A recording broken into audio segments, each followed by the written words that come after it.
All right, let's get right into it. If you just look at the headlines, Sri Lanka's economy is painting this incredible comeback picture. But if you dig a little deeper, you find it's really a story of two completely different countries. In one, the money is pouring in, things are booming. And in the other, well, it's facing a crisis so deep that it's actually breaking world records, and not in a good way. So let's start with the good news, the big, flashy number. By the end of 2025, Sri Lanka's official cash reserves are projected to hit over $6.8 billion. Now, that is the highest they've been since the whole economic crisis kicked off, and it's a massive signal of stability. But the real question is, how on earth did they get here, and what does a number like that actually mean? You see, the story of this recovery really starts at the macro level. We're talking big picture stuff, big money, international confidence, the fundamentals getting stronger. The cash is definitely flowing in, and it's not just from one place, it's coming from all over. And what's really striking here is just how diverse these sources are. This isn't just a one-off lucky break. You've got the central bank actively buying up a record $2.8 billion from the market in 2025. And think about what that means. It's not just savings, it's a powerful shield to stop the rupee from crashing again. Then you add in an 8-year high for tea exports, a major investment from the IFC, and a whopping $7.8 billion sent home from Sri Lankans working overseas. It's a full court press. Okay, let's just zoom in on one of those pillars for a second. Tea. We all know Ceylon tea is a huge global brand, and in 2025, it brought in $1.5 billion. But here's the really fascinating part. It's who is buying it that tells the story. So even with all the global tensions and a little dip in sales to Russia, check this out. Key non-Western markets are picking up the slack, and then some. Iraq boosted its orders by 15%, and Turkey by a massive 20%.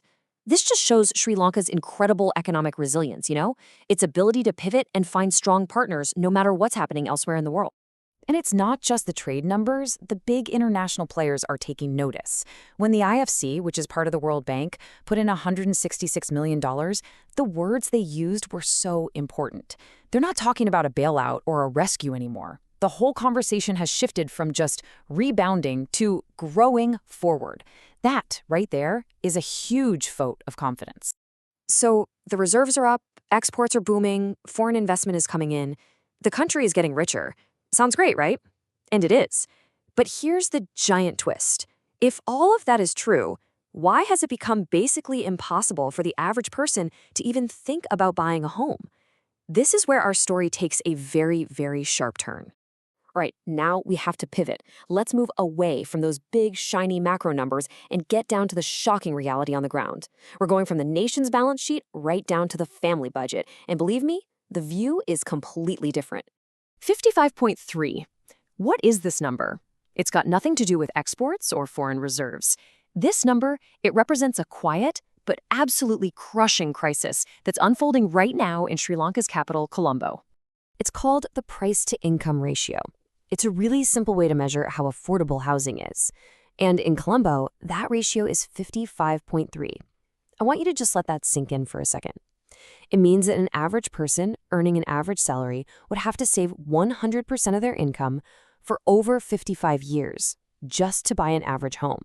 No money for food, for transport, for anything. It's not just hard, it's statistically impossible.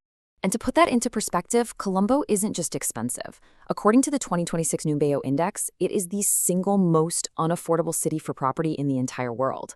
It's way more out of reach than other notoriously pricey places like Kathmandu or Manila. I mean, think about cities we consider impossible, like Hong Kong or New York. Their ratios are usually between 15 and 20. Colombo's nearly 3 times worse. And you can see the results of this crisis literally reshaping the city. While land prices in the city proper went up about 4%, look at the suburbs. They shot up by 8%. This isn't just a market trend, it's a suburban flight. People are being physically pushed out, forced to look for affordable land farther and farther away from the center, which, of course, just drives up prices out there too. And this massive disconnect between a booming national economy and a struggling population, it's perfectly captured in one single location, the Colombo waterfront. Right here, we have a tale of 2 ports. One represents this glittering, high-tech future, and the other, a gridlocked, struggling present. First, let's look at the future. This is Port City, Colombo. It's Sri Lanka's most ambitious urban project ever, a multi-billion-dollar economic zone built completely on reclaimed land, and it's designed from the ground up to attract global money and talent.